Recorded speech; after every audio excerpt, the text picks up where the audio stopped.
In Singapore's financial district, most office towers become empty after midnight.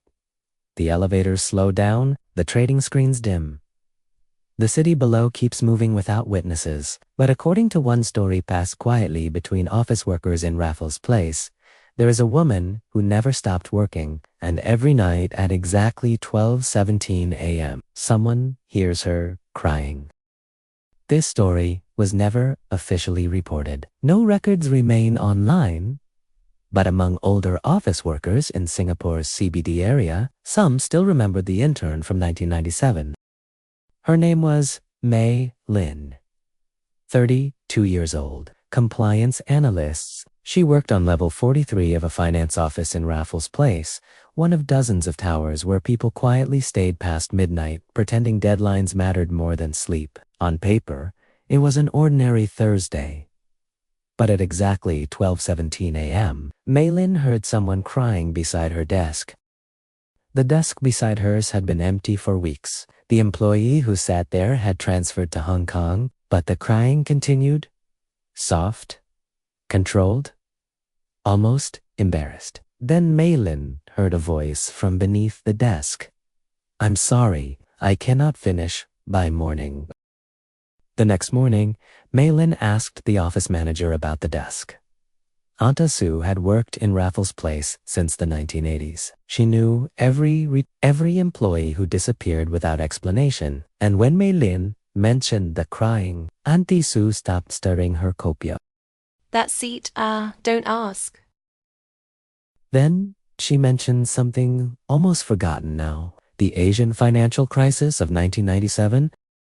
When markets collapsed across Asia in 1997, banks panicked. Young interns and junior analysts were forced to stay overnight, fixing reports, changing exposure numbers, shredding paperwork. According to old office rumors, one intern never went home. The next night, Mei Lin saw her, a young woman sitting inside the empty cubicle. White blouse, black skirt, crying while typing on a keyboard that wasn't connected to anything. They said temporary only. Help clear the exposure reports. Then they said don't tell anyone. Then they said I made the error. But when Cheryl looked up, Mei Lin realized something was wrong. After that night, level 43 no longer behaved normally. The vending machine accepted outdated coins, the copier displayed the year 1997, and one morning, the company values poster had changed. Integrity, excellence, future became silence, loyalty, recovery. Then Mei Lin found a staff pass inside her drawer, her photograph, but not her name. The badge read, Cheryl 10, Mei Lin, Structured Products Intern, valid until December 31st, 1997. Panicking, Mei Lin called her mother and asked a simple question. Mummy, was my name ever Cheryl? The line went silent. Then another voice answered. I cannot finish by morning. By Friday, Mei Lin stopped going home. She slept beneath her desk while keyboard sounds echoed across the office floor. Then, just after midnight, she looked toward the empty cubicle and realized it was no longer empty. Her handbag sat there, her monitor, her paperwork, and in her own chair sat a younger version of herself. The woman slowly turned toward her, crying, typing, smiling slightly through exhaustion.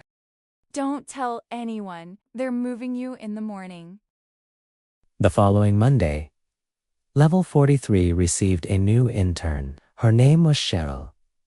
Everyone agreed she looked strangely familiar, but nobody could remember who had occupied the desk before her.